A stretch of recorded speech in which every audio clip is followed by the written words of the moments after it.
What is good, everybody? It's been a minute, but we're back and we are in a new space. So we have a new lab set up, but we'll talk more about that at a different time. Ken and I are just glad to be back. So today we have another four rings car in the shop. It is not my four rings car, but it is my brother-in-law's C7 A6. So apparently the issue with these cars is the subframes, that middle part there between where, is it the sway bar or the steering rack? One or the other. I'll show you when we get under there. That little center part there likes to rot out right there between the splash shield. So we found a gently used subframe. We did the POR 15 treatment on that, so the subframe is basically looking brand new.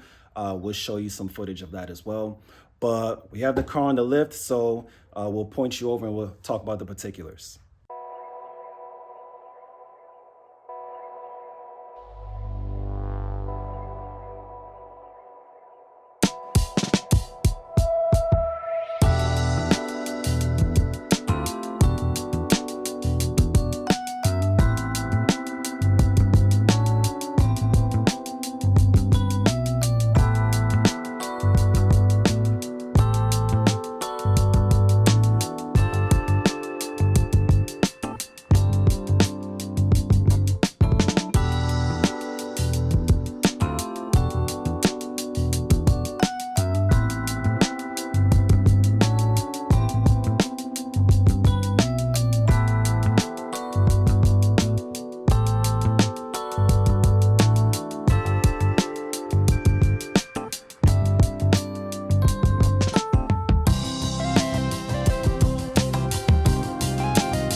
Alright, so we got the engine supported on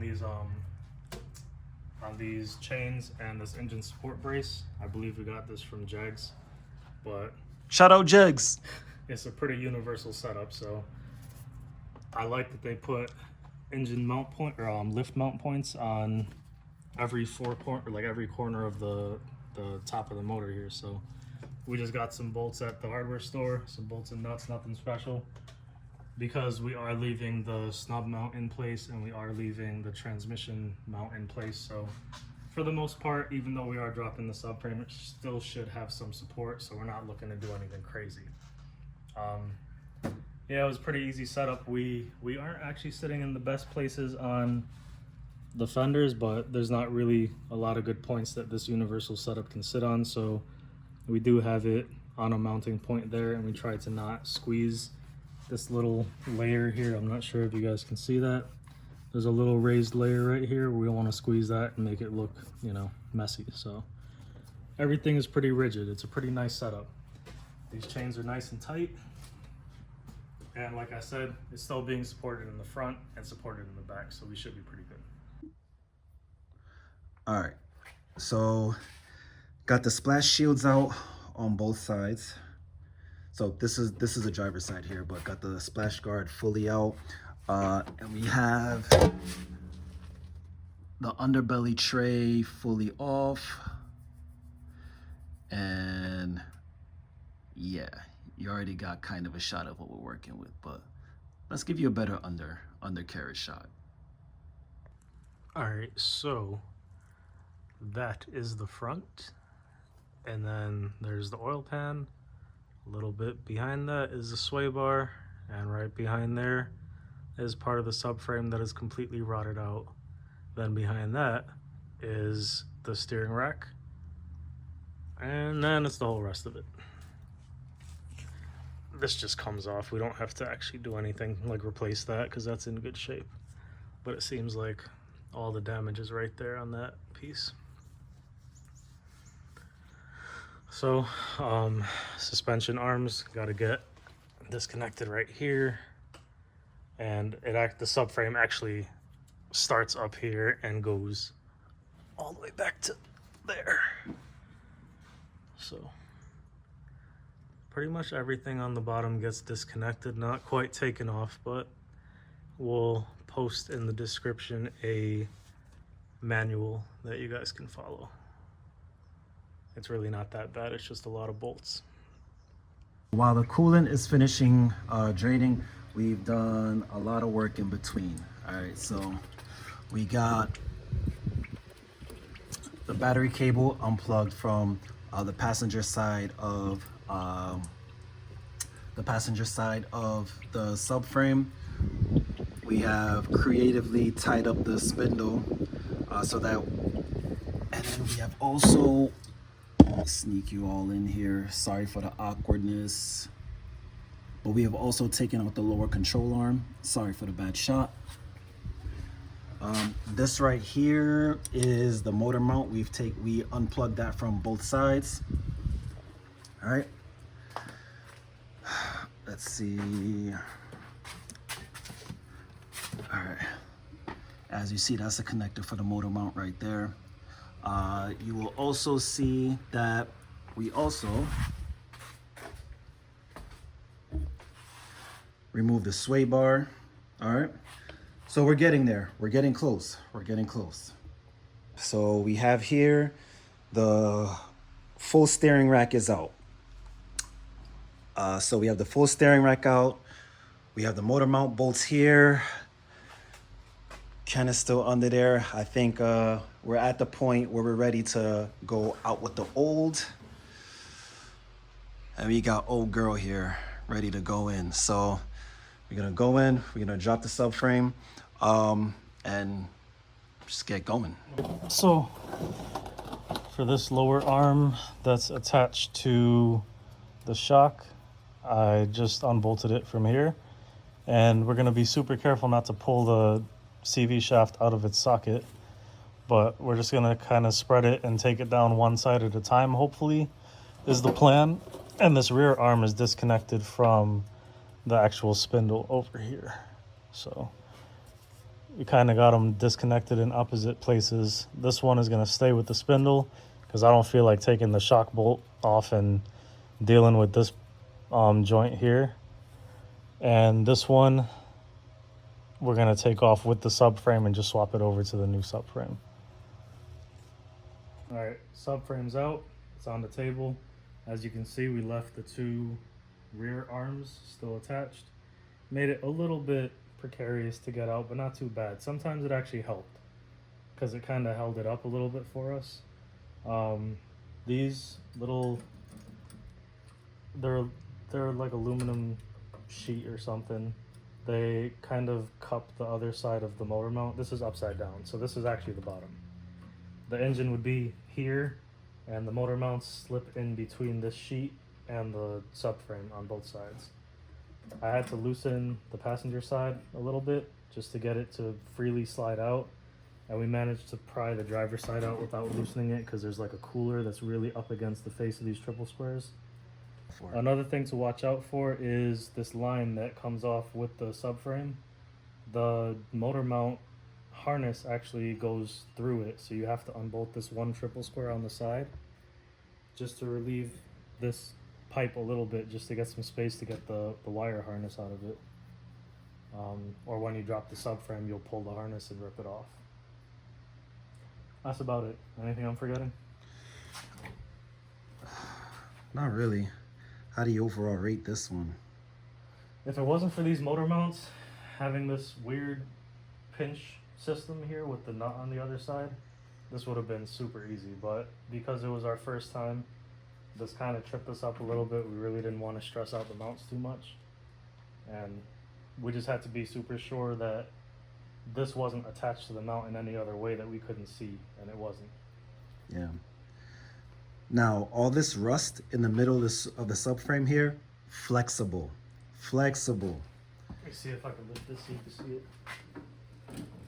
Look at that. Yeah. So, crazy, crazy. And before somebody observes, we had to fix up our setup here. We had to leave ourselves some threads, or we had too much threads the last time we had it set up. So we had to reconfigure this, shorten the links between the chains here, between the front and back mounts, so that we can have more threads to tighten up the motor. And the Milwaukee box is just so the threads do not make an indent into the hood insulation. So we will be back tomorrow where we swap all these heat shields and everything onto this one. All right, here it is, completely stripped off. We have everything, or most of the things, on the new subframe already. I just wanted to show this real quick. So, see the bottom? It's a lot of flex in there, right? So granted, it's gonna be a little bit more stable bolted to the chassis, and they also have that cross brace kind of sturdying things up, but this is still no good. Still no good. So if you have this problem, change it. All right, so we have the subframe dressed up with all the stuff that was on it, the motor mount brackets, the coolant pipe right there, the heat shields. That's about everything we're putting on with it, and the control arms. So what I did was I marked the position they were at on the old subframe with this screwdriver. I just put a paint mark. Maybe if you come a little bit this way, you'll see it better. There's just a paint mark right there on the actual arm. So as long as we have that paint mark lined up with the screwdriver in this position, then we'll be at the same preload the other subframe was at. Yeah, but here it is, ready to go.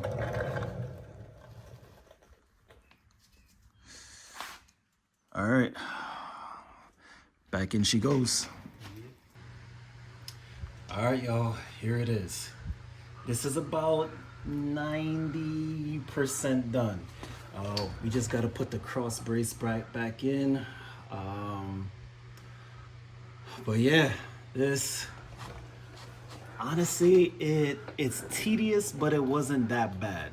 A lot of the residual oil you see around here is from, there's a driver's side valve cover leak, and I think the oil filter housing is leaking.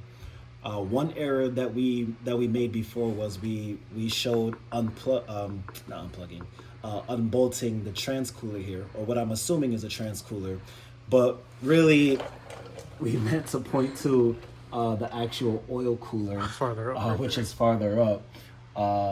But it was the first thing we did on the day, you know, after a night's sleep. So, you know, just cut us some slack. So obviously you don't have to unbolt the transcooler at all, but subframe is looking nice under here. We did our best to not nick it or nick it or scratch it in any kind of way. The tip we can give you for these those little sheet metal motor mount assist brackets, whatever they are, those things on this side, that cooler, as you can see, is blocking those two bolts you could see holding it on. So we had to drop the subframe on this driver's side and kind of pry it down a little bit to be able to tighten those triple squares in a position that gives us a little bit of slack, so when it slides up against the motor mount, it's not pinching it. The other side, there's enough access to tighten them after it's in, so there's no worrying on this side, on the passenger side. Yeah, we know the motor mounts on these newer Audis are very ticklish in terms of having sensors on them and stuff. So we made sure to be extra careful with that because mounts on these are an asinine price. So, but mounts are good. The plugs are back mounted. The ground cable and everything else here back zip tied in its proper place and everything looking good. You know, we're just trying to get this car turned around, so we're not going to go crazy cleaning up all the oil and stuff, but at least we know where it's leaking from. And yeah, we'll get the cross brace back on, and we'll see if we can salvage the engine splash shield so that all this beauty is protected. But shout out to Volkswagen, man. Under here is with the exception of this flex piece right here and some ugly welding, but very nice engineering, I must say. But that's not their engineering. Nah, this is not. That is, this isn't. All right, y'all. So I was editing the video for the A6 and realized that we did not cut a conclusion for that video. Everything went well. Brother-in-law's really happy. You all saw how the project went. It was pretty straightforward. So far, POR 15 is working great. It looks great. Now my brother-in-law now has kind of a peace of mind. But shooting this, you already see kind of what's on the lift, what we got coming up next. Pretty excited about it. So if you like the content, give us a thumbs up and see you next time.